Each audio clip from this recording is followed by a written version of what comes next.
Hello बच्चों, good morning. तो आज हम पढ़ेंगे क्लास 5th ईवीएस यानी पर्यावरण, हमारा परिवेश। ठीक है, इसका जो पहला चैप्टर है वो है बासोड़ा की थाली। ठीक है, अध्याय पहला बासोड़ा की थाली। चलिए ठीक है, ये थोड़ा प्रिंट हल्का है इसलिए, नहीं तो अगर अच्छा प्रिंट होता तो बहुत शानदार पिक्चर आती है इसकी। ओके, चलिए पढ़ते हैं। देखो, हमारे व्यंजन और उत्सव यानी हमारा भोजन और त्यौहार। ठीक है, गर्मियों की एक शाम परी विद्यालय से घर आई। आज रसोई में जो बन रहा था उसकी अनोखी खुशबू उसके नाक में भर आई। उसके माता पिता मिलकर चूल्हे पर कुछ विशेष व्यंजन बना रहे थे। उसी समय परी का सहपाठी अर्जुन खेलने के लिए उसके घर आ गया। सहपाठी में होता है जो बच्चे साथ में पढ़ते हैं। ठीक है, आगे चलते हैं। अंदर आते ही उसे खाने की खुशबू आई और वे बोला, परी आज तो लगता है बहुत सारे पकवान बन रहे हैं, क्या आज कोई ख़ास दिन है? तो परी की माँ मुस्कुराई और बोली, कल शीतला सप्तमी है और जिसमें हम एक दिन पहले बना हुआ ठंडा भोजन खाते हैं जिसे बासोड़ा कहते हैं। बात समझ में आई, बासोड़ा किसे कहते हैं? तो शीतला सप्तमी में एक दिन पहले का बना भोजन, ठंडा भोजन खाते हैं उसे बासोड़ा कहते हैं, यानी उस दिन खाना नहीं बनाते। आगे चलते हैं। अर्जुन ने पूछा, बासोड़ा में क्या क्या व्यंजन बनाए जाते हैं? तो पिताजी ने बताया, बाजरे की रोटी, गुड़, दही, छाछ, बेसन की रोटी, मीठा चूरमा, कढ़ी, कैर, सांगरी और तरह तरह की सब्जियों का अचार होता है, सब्जियां और अचार। ठीक है, पर ये ठंडा क्यों खाया जाता है? अर्जुन ने आश्चर्य से पूछा। माँ ने समझाया, अपने राज्य में बासोड़ा के लिए कई प्रकार के व्यंजन और पकवान बनाए जाते हैं, जिनमें मुख्य रूप से पंचकूटा की सब्जी यानी 5 सब्जियां, पूरी, सोगरा, घाट, राब, दही बड़े, कैरी पाक, कांजी बड़े, खाजा, मठरी, पापड़, खिचिया, सले बड़े इत्यादि, जो एक दिन पहले ही तैयार करके रख दिए जाते हैं, क्योंकि इस दिन ठंडा और बासी भोजन खाया जाता है, इसलिए हमें बासोड़ा भी कहा जाता है। गर्मियों में दही, राब एवं दूध से बने व्यंजनों का सेवन करना चाहिए। परी को ये सब बहुत रोचक लगा। उसने पिताजी से पूछा, क्या ये त्यौहार पूरे भारत में मनाया जाता है? तो पिताजी ने बताया, हाँ, हर राज्य में इसे अलग नाम से और परंपराओं के साथ मनाते हैं। गुजरात में इसे शीतला सप्तमी कहते हैं और हरियाणा और उत्तर भारत में भी इसे बड़ी श्रद्धा से मनाया जाता है। और पता है, राजस्थान के विभिन्न प्रदेशों में इसे एक दिन बाद भी मनाने की परंपरा है। शीतला सप्तमी के दिन राजस्थान के विभिन्न स्थानों में मेला लगता है, जहाँ पर पुरुष समूह में चंग की थाप पर जो है गीत गाते हुए मेले में नृत्य करते हैं यानी डांस करते हैं, जिसे गैर कहते हैं। कई क्षेत्रों में शीतला अष्टमी पर भी बासोड़ा बनाते हैं। देखिए कितने एंजॉय कर रहे हैं सभी मिलके, है ना। ये शीतला सप्तमी का मेला है और ये गैर मेल नृत्य। देखिए गैर जो नृत्य होता है उसमें कैसे डांस करते हैं, है ना, 2 डंडों का सहारा लेके। ठीक है, दो डंडों का यूज़ किया जाता है। और ये देखिए यहाँ ये तो मेला लग ही रहा है। आगे चलते हैं। देखिए बासोड़ा की जो थाली होती है वो एक बार देखिए आप, ये देखिए थाली है, इसमें चटनी, अचार, सब्जी, सैलड, रोटी, दाल, हर तरह तरह की चीज़ें। ठीक है, आगे चलते हैं। ओके, देखिए माँ, इसका स्वास्थ्य पर क्या प्रभाव पड़ता है? परी ने माँ से पूछा तो माँ ने प्यार से उत्तर दिया।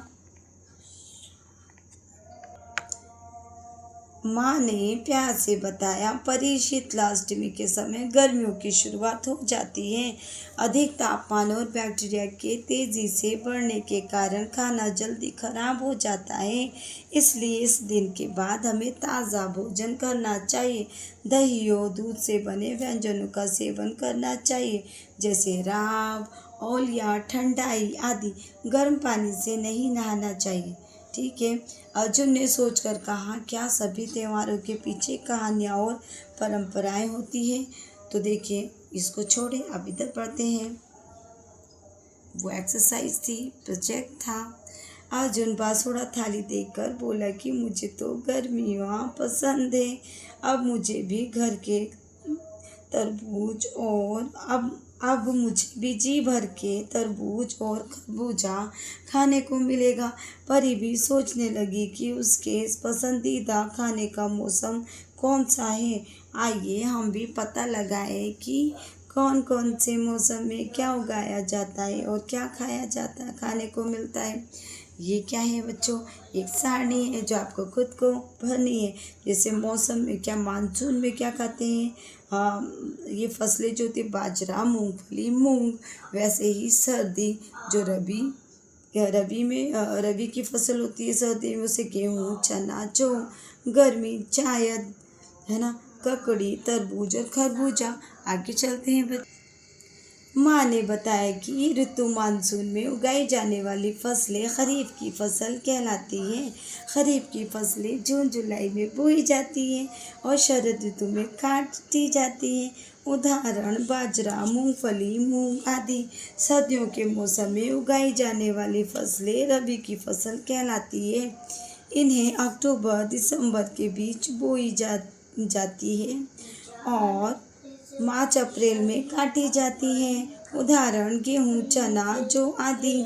रबी और खरीफ के बीच में गर्मी के ऋतु में उगाई जाने वाली फसलें जायद की फसलें कहलाती हैं। इन्हें मार्च से जून के बीच बोई जाती है। उदाहरण के लिए ककड़ी, तरबूज, खरबूजा आदि। देखिए, अभी जो क्वेश्चन है इसके आंसर देते हैं हम। जैसे बाजरा कौन सी ऋतु में बोया जाता है? तो हमने पहले भी लिखा है ना बच्चों। देखो,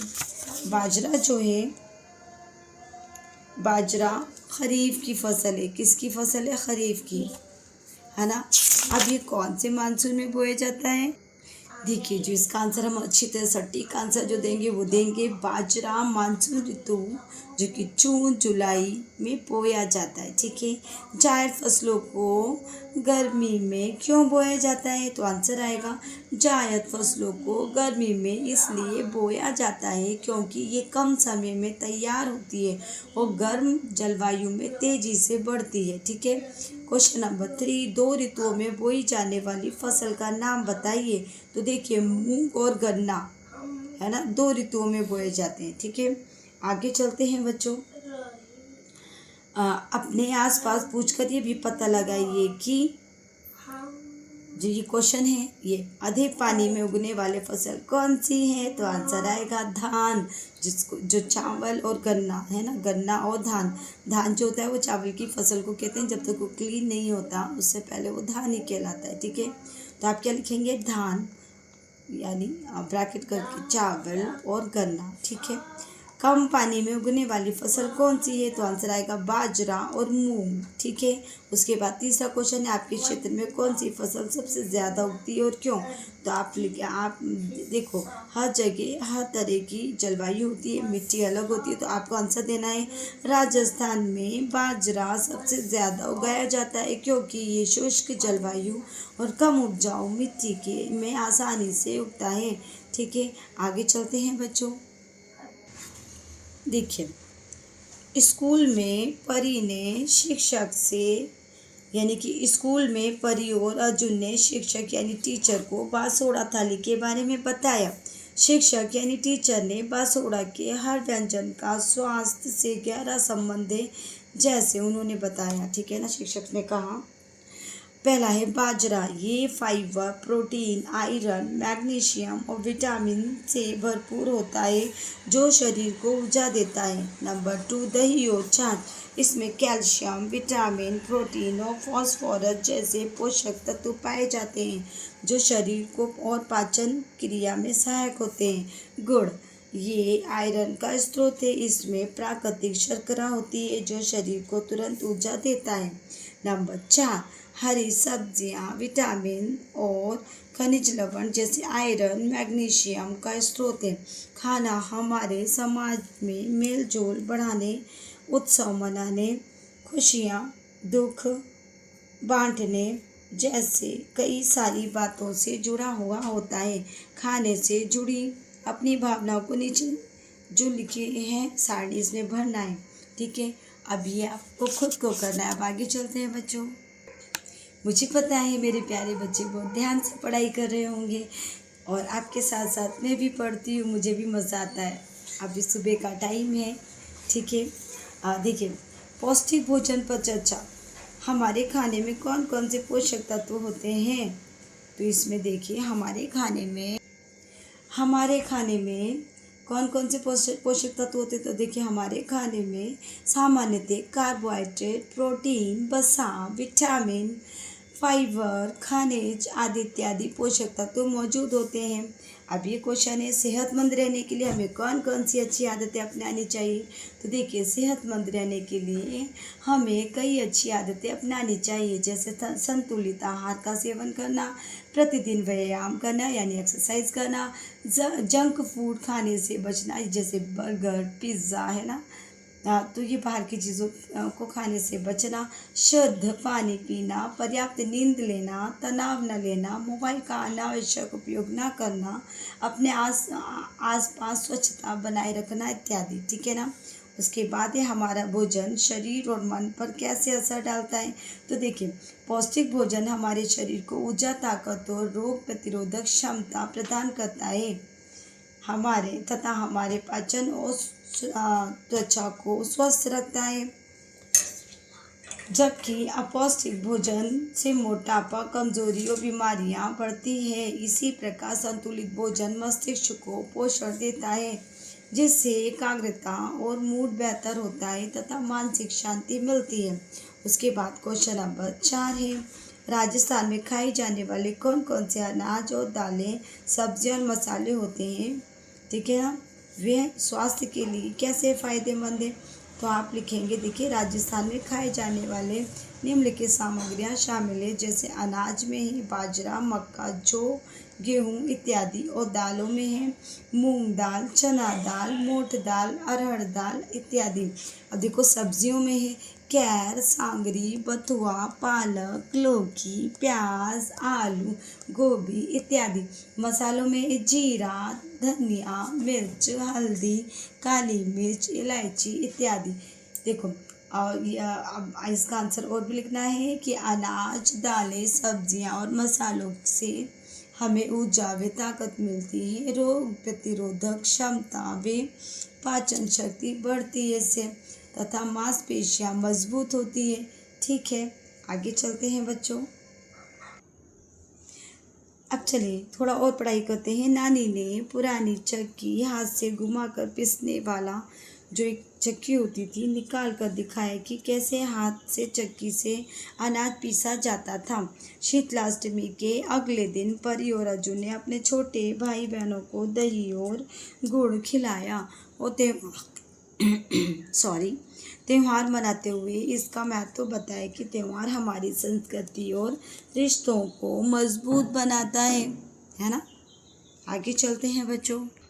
देखिए बच्चों, ये चार्ट जो है संतुलित भोजन का चार्ट है। जैसे प्रोटीन इतनी मात्रा में अपनी बॉडी में होना चाहिए, वसा इतनी होना चाहिए, और खनिज लवण एवं विटामिन जो होते हैं इतने मात्रा में होना चाहिए। कार्बोहाइड्रेट जो रोटी से प्राप्त होता है वो भी इतना होना चाहिए, ठीक है ना। तो सबसे कम मात्रा जो होता है वो वसा में जैसे तेल, घी वगैरह जो है वो, और प्रोटीन उससे ज़्यादा प्रोटीन, फिर इतना ही हाइट कार्बोहाइड्रेट, फिर सबसे ज़्यादा जो होते हैं वो सलाद, फल, फ्रूट, ये सारी चीज़ें हैं, ठीक है। आगे चलते हैं बच्चों।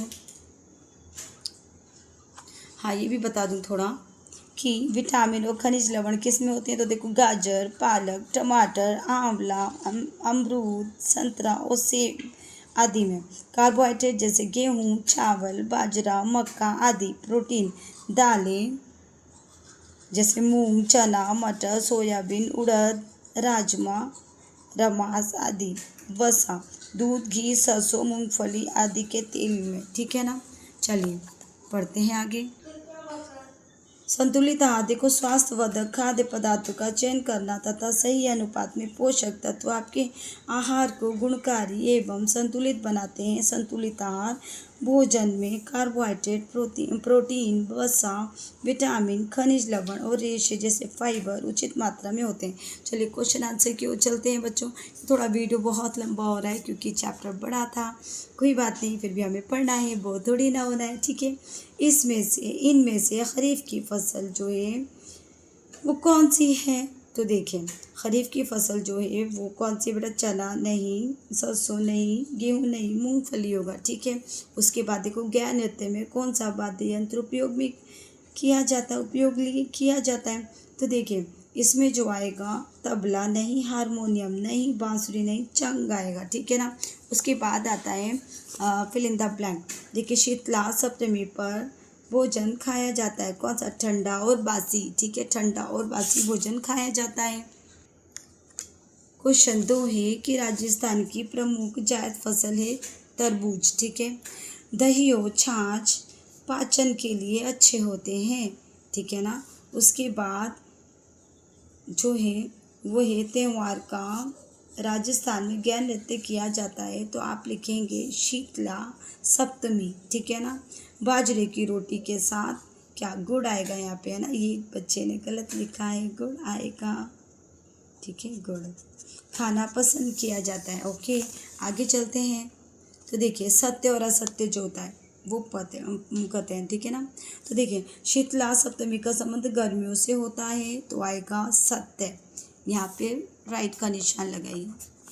उसके बाद शीतला सप्तमी केवल राजस्थान में मनाई जाती है, तो यह असत्य, ये हर जगह मनाई जाती है। गैर नृत्य केवल महिलाएं करती है, तो आएगा असत्य, नहीं, दोनों करते हैं, ठीक है। संतुलित भोजन स्वास्थ्य के लिए लाभदायक होता है, तो आएगा सत्य। ओके, आगे चलते हैं बच्चों मिलान पे, ठीक। तो देखिए, बाजरा जो है वो क्या है बच्चों, बाजरा है खरीफ की फसल, ठीक है। वैसे दही जो है वो है पाचन के लिए अच्छा होता है। वैसे गैर नृत्य जो है वो है उसमें चंग की थाप पर नृत्य किया जाता है। उसके बाद बासोड़ा जो होता है ठंडा भोजन, ठीक है। आगे चलते हैं बच्चों, चलिए आगे क्वेश्चन की ओर चलते हैं। बासोड़ा थाली में शामिल कुछ प्रमुख व्यंजनों के नाम लिखिए। तो आंसर आप लिखेंगे, बासोड़ा थाली में बाजरे की रोटी, दही, छाछ, गुड़, पंचकुटा की सब्जी, मीठा चूरमा और कढ़ी शामिल है। ये व्यंजन ठंडे और बासी परोसे जाते हैं। इनका सेवन गर्मियों में स्वास्थ्य के लिए लाभकारी है। चलिए दूसरा क्वेश्चन है, मक्का और बाजरा किस फसल की श्रेणी में आते हैं। इसे उगाने के लिए किस प्रकार की जलवायु उपयुक्त होती है। तो देखिए, मक्का और बाजरा खरीफ फसलें हैं। इन्हें जून और जुलाई में बोया जाता है। इनके लिए गर्म और आर्द्र जलवायु उपयुक्त होती है। ये शरद ऋतु में काटी जाती है। चलिए, गैर नृत्य क्या होता है, इसे कब और क्यों मनाया जाता है। तो देखिए बच्चों, गैर नृत्य जो है राजस्थान का पुरुष प्रधान नृत्य है, जो चंग की थाप पर शीतला सप्तमी के दौरान मेलों में किया जाता है। ये सामुदायिक एकता और उत्सव का प्रतीक है। अब देखिए, राजस्थान में उगाई जाने वाली रबी और खरीफ और जायद फसलों के नाम लिखिए। तो देखिए, रबी फसलें हैं गेहूँ, चना, जौ, सरसों, ठीक है। उसके बाद खरीफ की फसलें बाजरा, मूंगफली, मक्का। उसके बाद जायद फसलें हैं तरबूज, खरबूजा, ककड़ी। ये फसलें अलग अलग मौसमों में बोई जाती है और काटी जाती हैं। रबी, खरीफ और जायद फसलों की सूची बनाइए, ठीक है। तो सूची मीन्स होता है पूरा हमें बताना है कि रबी की फसल कौन सी है। तो देखिए, आप लिखेंगे, एक सूची बनाएंगे, ठीक है। उसमें लिखेंगे रबी की फसल, खरीफ फसल और जायद फसल। तो देखो, रबी की जो फसल होगी गेहूँ, चना, जौ, राई और सरसों। फिर उसमें खरीफ की फसलों में बाजरा, मूंगफली, मूंग, मक्का, चावल। फिर जायद की जो फसल है ककड़ी, तरबूज, खरबूजा, खीरा, कद्दू, ठीक है। ओके, आगे चलते हैं। आपके घर में कौन कौन से पारंपरिक व्यंजन बनाए जाते हैं? तो देखिए, मेरे घर में जो यानी सबके घर में कुछ अलग अलग रीति रिवाज है, तो आप अपने अकॉर्डिंग कर सकते हैं, ठीक है। उसके बाद आगे क्वेश्चन है शीतला सप्तमी पर ठंडा भोजन क्यों खाया जाता है? तो देखिए, आंसर आएगा जो शीतला सप्तमी पर ठंडा भोजन इसलिए खाया जाता है क्योंकि ये धार्मिक और स्वास्थ्य दोनों दृष्टिकोण से महत्वपूर्ण है। ठंडा भोजन शीतला माता को प्रिय है, इसलिए ये देवी को प्रसन्न करने के लिए एक तरीका है और साथ ही ये शरीर को ठंडक प्रदान करता है तथा मौसमी बीमारियों से भी बचाव में मदद करता है। ओके, आगे चलते हैं। राजस्थान के अलावा और कौन कौन से राज्य में शीतला सप्तमी त्यौहार मनाया जाता है? तो देखिए, राजस्थान के अलावा शीतला सप्तमी का त्यौहार गुजरात, हरियाणा और उत्तर भारत के कई राज्यों में मनाया जाता है। इसे अलग अलग नामों और परंपराओं के साथ मनाया जाता है। जैसे गुजरात में इसे विशेष रूप से शीतला सप्तमी कहते हैं। नवा क्वेश्चन है, त्यौहार का हमारे जीवन में क्या महत्व है? तो देखिए, त्यौहार जो होते हैं सामाजिक एकता, सांस्कृतिक मूल्य और स्वास्थ्य जागरूकता को बढ़ावा देते हैं और तथा रिश्तों को मजबूत करते हैं और खुशी का अवसर प्रदान करते हैं। शीतला सप्तमी जैसे त्यौहार मौसमी बीमारियों से बचाव सिखाते हैं, ठीक है। तो यहीं पे हमारा चैप्टर फिनिश होता है बच्चों। अब ये लास्ट में जो है ये एक बार देखते हैं।